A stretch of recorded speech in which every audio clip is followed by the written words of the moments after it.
What's up? No. Friday, September 22nd, 2006. 16-year-old Cassie Jo Stoddart was house sitting at her aunt and uncle's house just a few miles away from her home. Cassie invited her boyfriend over.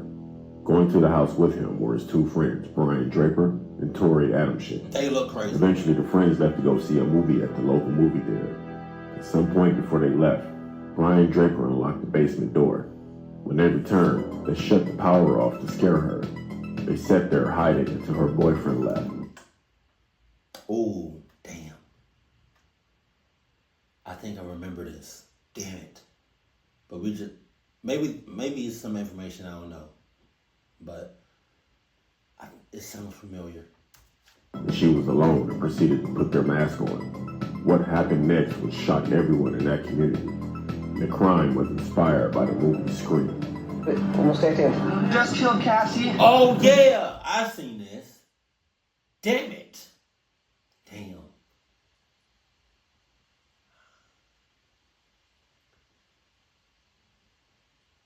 I've seen this. Damn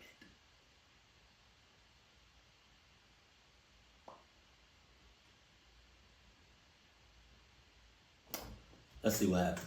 Your house. This is not a fucking joke. I stabbed her in the throat and I saw her lifeless body just disappear.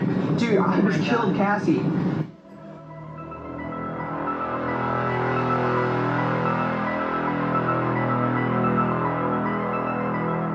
That night, Stoddart invited her boyfriend, Matt Beckham, to join her at the house. Beckham, in turn, invited his friend Tori and Brian. The two boys, unknown to anyone, were keeping a death list that contained the names of several of their friends and classmates. One of those names was Cassie Jo Stoddart. The two boys spent about 2 hours at the house before leaving, but unbeknownst to Stoddart, Draper had unlocked the basement doors so he and Tori could sneak back in later that same evening. When the two boys returned, they parked down the street and put on dark clothing, gloves, and a mask. Then, they snuck back into the residence through the basement door while Beckham and Stoddart watched TV in the living room. Draper and Adamshick proceeded to make loud noises in an effort to lure Stoddart and Beckham down to the basement to scare them. But when that didn't work, the pair located the circuit breaker and turned off all the power in the house. But like, what was the motivation though? Like, I haven't seen Scream in so long. And I don't know even if I ever seen them, the movies, the real movies. Because I know there's parodies of those movies, but I don't know if I ever seen the real movies. But like, what's the motivation? Like, were y'all just cluckies the whole time? Like, were y'all born like this? I feel like y'all was born like this. I feel like y'all was born cluck asses. And then at just some point, y'all just, just went ahead with the shits. This frightened Cassie Jo Stoddart, whose boyfriend later remarked that one of the family dogs kept staring down the basement stairs, barking and growling at what seemed to be nothing. Beckham consequently called his mother, hoping to get permission to spend the night so Stoddart could be at ease. But Beckham's mother refused and offered, instead, to have Stoddart spend the night at their house. But Stoddart declined, saying she needed to be there for her pets. This decision would ultimately prove to be fatal. At around 10:30 p.m., Beckham's mother picked him up, leaving Cassie Jo Stoddart at the house alone. On his way home, Beckham called Tori's cell phone to see where he and Draper had gone, hoping to meet up with them later that night. But Beckham could barely hear Tori when he answered as he was talking in a low whisper on the phone. Beckham assumed that meant they look like some happy-ass, cluck-ass kids. That's some psycho-ass shit. At the movies. They were still in the basement below Stoddart. For a second time, the boys threw the circuit breaker and waited, hoping Stoddart would come downstairs to turn the lights back on. When she didn't, the killers went upstairs. Draper was armed with a dagger-style weapon, and Tori had a hunting-type knife in his hands. Draper opened and slammed the closet door, hoping to scare Stoddart, who was asleep on the couch. When his attempt to frighten her failed, Draper and Tori attacked. The two stabbed her approximately 30 times, and 12 of which were fatal. Forensic pathologist Dr. Charles Garrison later testified that most of the fatal wounds struck the right ventricle of Stoddart's heart. The killers left her body to bleed out and fled. The following day, Beckham and Torrey met up while Beckham repeatedly tried to call Stoddart, but her body wasn't recovered until 2 days after the murder on September 24, 2006. 2 days? Responding officers noted that Stoddart's body was covered in blood and riddled with deep lacerations and stab wounds.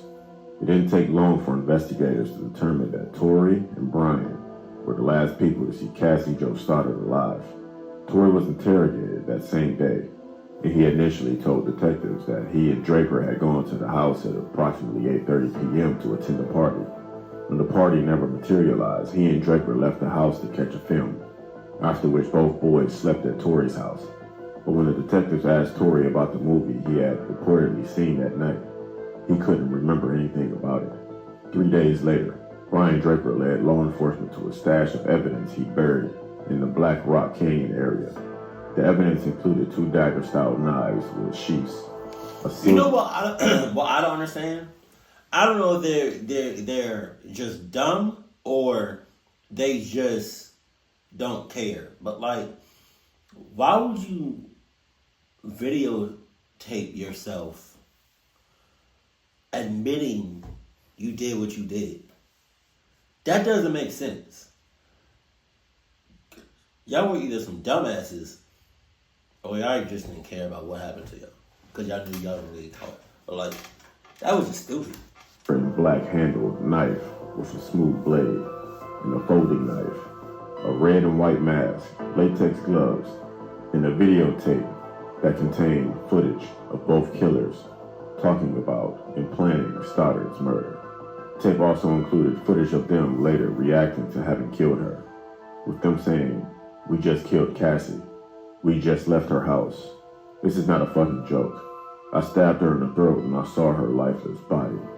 The transcript of the tape, which was later read out loud in court, demonstrated the callousness of the pair, with Draper also exclaiming how they'll make history by becoming notorious serial killers. They referenced notorious serial killers like the Hillside Strangler, the Zodiac Killer, and Ted Bundy. They also mentioned being inspired by Eric Harris and Dylan Klebold, the Columbine high school shooters. But most of all, they were inspired by the horror film Scream, in which several teenagers are killed by a mutual friend. On April 17, 2007, Brian Draper was found guilty of first-degree murder and conspiracy to commit murder. Tori Adamczyk's trial began on May 31, 2007, and he was convicted of the same charges on June 8, 2007. Both received life sentences in prison, without the possibility for parole, plus 30 years to life for the conspiracy behind their brutal slaying. So Tori and Brian are still serving their sentences at the Idaho State Correctional Institution. In 2010, an appeal was filed on behalf of Tori and one for Adam in April of 2011. Their initial appeals were denied, and as of this video, both killers are appealing their convictions in the higher courts. Unfortunately, the crime that they committed was inspired by the movie Scream. We're gonna make history. Probably your FBI agents watching you were quick enough. You were quick enough and you weren't smart enough. And we're going over to Davis's house. We're gonna go snoop around over there and try to see if she's home alone or not. And if she's home alone. Alright, so some of this I don't remember. Like I said, like it seems familiar, and I think I reacted to something like this. But it doesn't. Like some of the stuff looks familiar, but then again, some of it don't. And then also my memory sucks. So I'm having a good. Well, I don't know about good time watching it, but I'm enjoying it though. So some of this stuff is like new to me, but then it's like not. So it's like, but let's keep it going. Splat. She did. I don't think you're different into this, right? I'm up in the front with. Yep. People died. That brings me.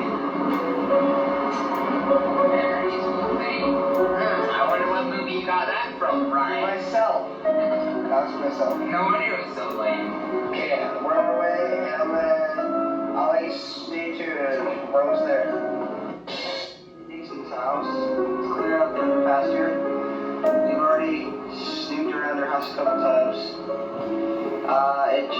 She's not home, so we're going to go to the church over there, and we're going to call a girl and a guy named Cassie and Matt. They're our friends, but we have to make sacrifices, so I feel tonight it is the night, and I feel really weird doing this episode and stuff, and I feel like I want to kill somebody. I know that's not normal, but what the hell?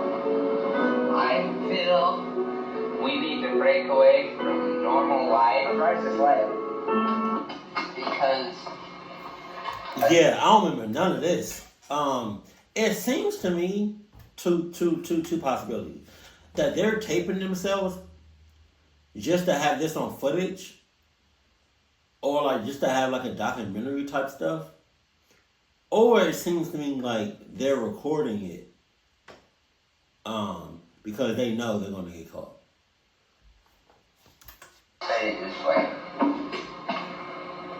Parents, along with their parents, and so on, taught them, found God, Jesus, the whole bullshit line. I'm sure you guys believe in God as well. I realized when I was in 7th grade, you don't believe in Santa Claus or vampires or werewolves. They're used to metaphor, not to let. They teach their kids back in the 1800s, I learned this in English class, about telling their kids that they can't go outside or vampires get you, just to make the kids stay and do what they want to do. God is basically the same way. Yeah. Trying to get people to do good, or else, so-called, you go to hell. And we're obviously going to hell if it's real, but you know, who gives a shit. Yeah, and why would Yeah, you but it's say not real. real? It's not real, because it's so blatantly obvious it's not real, man. People believe it because their parents teach them, and so it's so hard for them to let go of it because they've been taught their whole life. Yeah, I know. But fucking what the point I'm making is we are also taught that things like killing people and all other thing is wrong. The only thing that it's wrong about is because it's breaking the law, and the law is only wrong. The law After selection, dude. After selection, that's all I gotta say. there should be no law against killing people. I know it's a wrong thing, but hell, you restrict somebody from it, they're gonna want it. Exactly. Goodbye, Cameron. My friend's too pussy to go investigate. Turn here. Why are you turning there, dude? Now we're gonna go over to Cassie and Matt's house. If they're all alone, we're gonna. It's Chancey's house, man. It's there. That's there. Sorry. We're gonna knock on the door. We'll see who's there. We'll see if the parents are home or not. And if they're home alone, we will leave our way, and then we'll come back in about 10 minutes. We'll sneak in through the door, because chances are they're probably in Cassie's room. So we'll sneak in the front door. We'll make a noise outside. And Matt will come out and investigate, kill him, and it will scare the shit out of Cassie. Okay? Well, Sounds like fun. we'll see. We found our victim, and sad as it may be, she's our friend. But you know what? We all have to make sacrifices. Our first victim is going to be Cassie Stoddart and her Turn friends. your brights off, Well, asshole. yeah, we'll find out if she has friends over. She's going to be alone in a big, dark house out in the middle of nowhere. How perfect can you get? Like, I mean, like, holy shit, dude. I'm horny just thinking about it. Hell yeah. So we're going to fucking kill her and her friends, and we're going to keep moving on. I heard some news about Kirsten. She's going to be home alone from 6 to 7. So we might kill her, and drive over to Cassie's thing, and scare the shit out of them, and kill them one by fucking one. Hell yeah. Why one by one? Why 2x2 and 3x3. Because we gotta keep it classy. So yeah, it's gonna be extra fun. You're evil. Yes, I am. Sorry. No, evil is an expression of God. That was another test you failed. Evil is not an expression of God. Yes, it is. Bullshit, you know it. Evil, the origin, is a follower of fucking Satan. Well, y'all are an expression of cluck asses. Israel, then shut up. Then how should we express ourselves? Good and bad. We're bad. We're bad. Like, that sounds so shitty. We're evil. That's even shittier. We're not okay. They were sick psychopaths who had the pleasure of killing other people. That sounds good, baby. We're gonna go down in history. We're gonna be just like Scream, except real life terms. That We're gonna be sounds murderers. good, baby. Like, let's see, Ted Bundy, like the hillside strangler, the Zodiac killer. Most people are more amateurs compared to what we're gonna be. We're gonna be more of higher sources of Ed Glue. Gee. Well, except for that, Oh, you know what Ed Gene's words were? what? Saw a girl walking down the street, right? Yeah. Two questions came to his head. I can take her out, have a nice time with her, Okay. and show her Get good her time, alive. charm the pants off her, or I wonder what her head would look like on a stick. Oh, shit. That's creepy, Yeah. Shit. Murder is power, murder is freedom.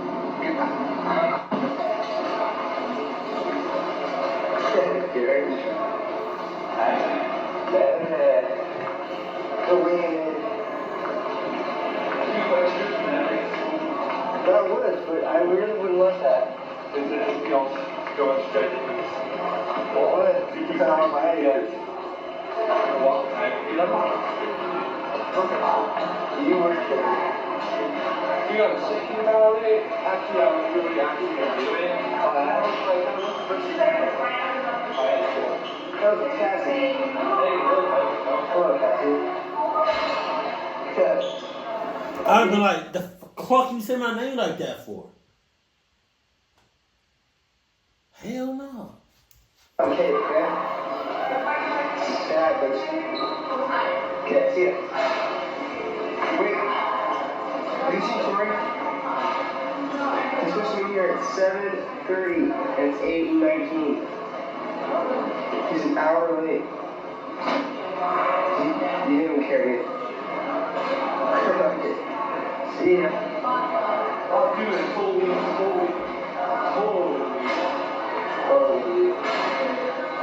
Oh, what is that? Wow. Wait, Not the bathroom.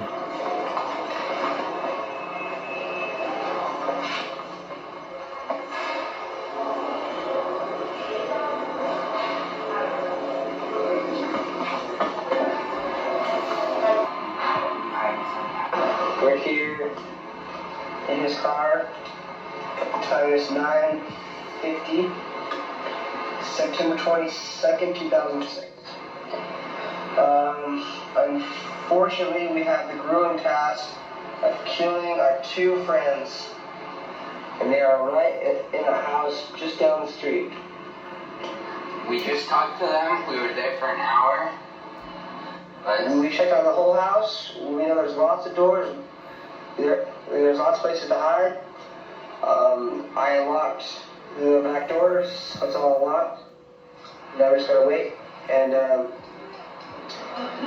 yeah, we're getting nervous right now. You know, we're ready. we're listening to the greatest rock band We've been ever, waiting this for a long time. Pink Floyd, before we commit the ultimate crime of murder.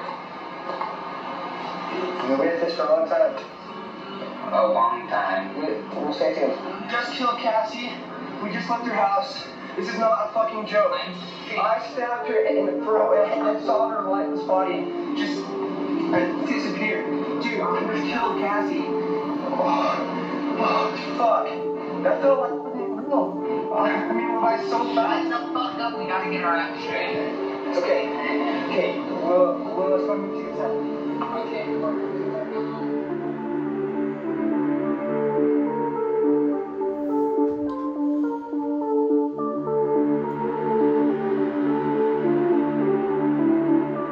they look like they don't care about nothing or nobody. You know what's crazy about them is that while I was watching the videos, I mean like the video, like the documentary or whatever, the craziest thing that stood out to me was the fact that they didn't have a care in the world. They didn't care about nothing. They didn't care about nobody. They just wanted to do it just because.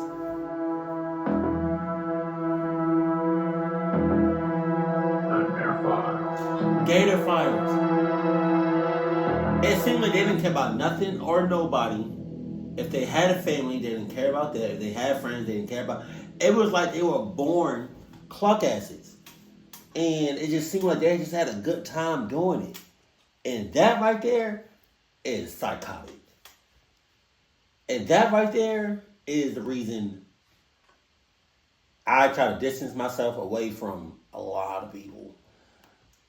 But that man, God, Jesus. I'm glad they still are in jail because they don't let them. I'm about to say don't let them niggas, don't let them niggas out. Please don't. Please don't. Just because they white don't mean nothing. Don't let them out, because you let them out, it's raps for everybody. They might do something the first chance they get. Hell no. Keep it cool, keep it classy. And I love you, stay happy. My family.